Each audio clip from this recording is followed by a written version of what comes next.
Tuwing umaga bago ang trabaho, ito ang pinagkakaabalahan ni Joy.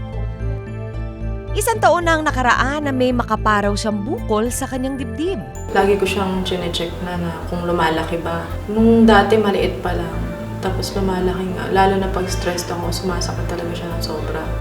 3 taon na nang mamatay ang kanyang ina dahil sa sakit na breast cancer. Yung mom ko, ang kinamatay niya, breast cancer. Kaya naman laking takot niya nang may nakapa siyang bukol sa kanyang dibdib. Naramdaman ko na talaga na may sumasakit. Sana merong test na kung pwedeng gawin sa akin na hindi ako masasaktan. Besides from mama, kung meron pang ibang test. Ang kahilingang ito ni Joy, tutuparin namin dito sa Good Morning Club.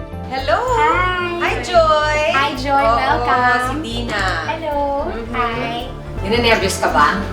Medyo. Sabi ko Nothing to be nervous about. Yeah. Yes, that's Tell us right. about, ano bang itong establishment ninyo? Ano ba yung mga services ninyo dito? Okay, the service that we do here in Inframed is breast thermography. Okay. Ngayon, ang breast thermography ay isang tool, safe tool siya, that helps us mommies or all women to assess our risk for breast cancer now or in the future. Para malaman ang tunay na kondisyon ni Joy, sasailalim siya sa thermography. It's so safe also, no? Ang technology na ginagamit dito sa breast thermography is infrared. So, walang radiation yan. It's just infrared rays.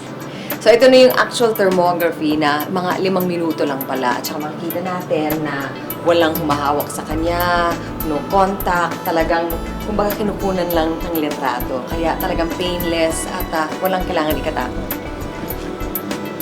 How it works is, kumukuha, kasi ang katawan natin naturally may heat na ini-emit. So, ang ginagawa ng thermography is kinakapture yung heat na lumalabas sa katawan natin to create a thermal imprint. Ang thermography ay isang functional tool kung saan minomonitor nito ang bilis ng paglaki ng tumor sa katawan.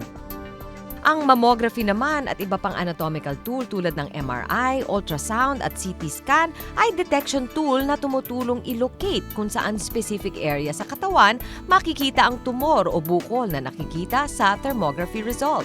Remember, thermography is not a standalone tool.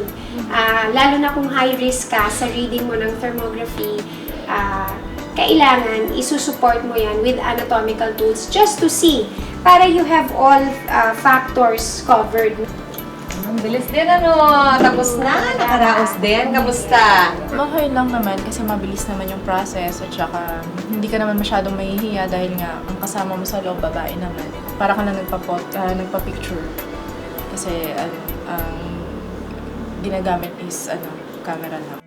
Base sa resulta ng thermography ni Joy, kailangan niyang sumailalim uli sa nasabing test pagkalipas ng 6 na buwan para ma-monitor ang kondisyon ng bukol sa kanyang kaliwang dibdib.